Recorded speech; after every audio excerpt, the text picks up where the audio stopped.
Unahin ng gobyerno ng Pilipinas ang pagpapakalat ng mga puting barko kaysa mga barkong pandigma sa West Philippine Sea bilang bahagi ng mapayapa at buong gobyernong estratehiya nito upang protektahan ang mga mangingisdang Pilipino at igiit ang mga karapatan sa teritoryo ng bansa.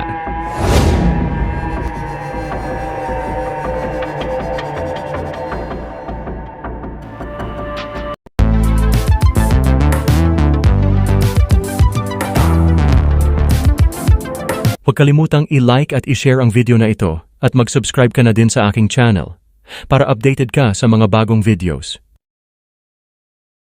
Sinabi ng tagapagsalita ng Philippine Coast Guard na si Commodore J. Tariela na ang gobyerno sa ilalim ni Pangulong Ferdinand Marcos Jr.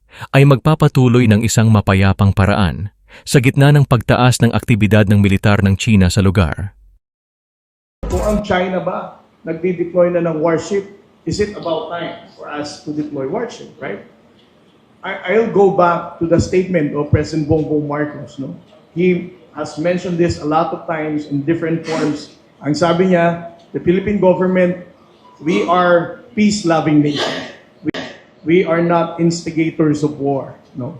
They would like to come up with policy recommendation to strengthen our position in the West Philippine Sea. So it's up to the AFP leadership, and again, it's the Commander-in-Chief that decides whether we're going to modify our response in the West Philippine Sea. Ang pahayag na ito ay inilabas pagkatapos ng ilang kamakailang mga agresyon na kinasasangkutan ng mga sasakyang pandagat ng China.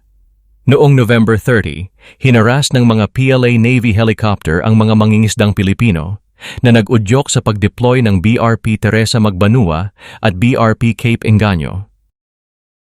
Makalipas ang ilang araw, nitong December 4, gumamit ang China Coast Guard ng mga water cannon laban sa isang barko ng Bureau of Fisheries and Aquatic Resources na tumutulong sa mga mangingisdang Pilipino malapit sa pinagtatalunang Scarborough Shoal. Ang mas nakakaalarma pa dito ay nang sinundan ng barkong pandigma ng China ang BRP Teresa Magbanua sa layong 300 yarda na lamang sa Bajo de Masinloc. Ang insidente na ito ay ang unang pagkakataon na ang isang barko ng PCG ay ganoon na lamang kalapit sa isang barkong pandigma ng China na nag-udyok sa Pilipinas na maghain ng isa pang diplomatikong protesta sa China.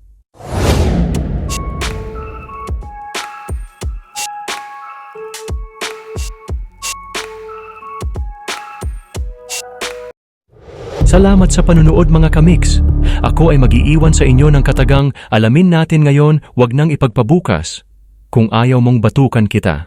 Biro lamang. Ingat mga kamiks, sa susunod na video na ulit.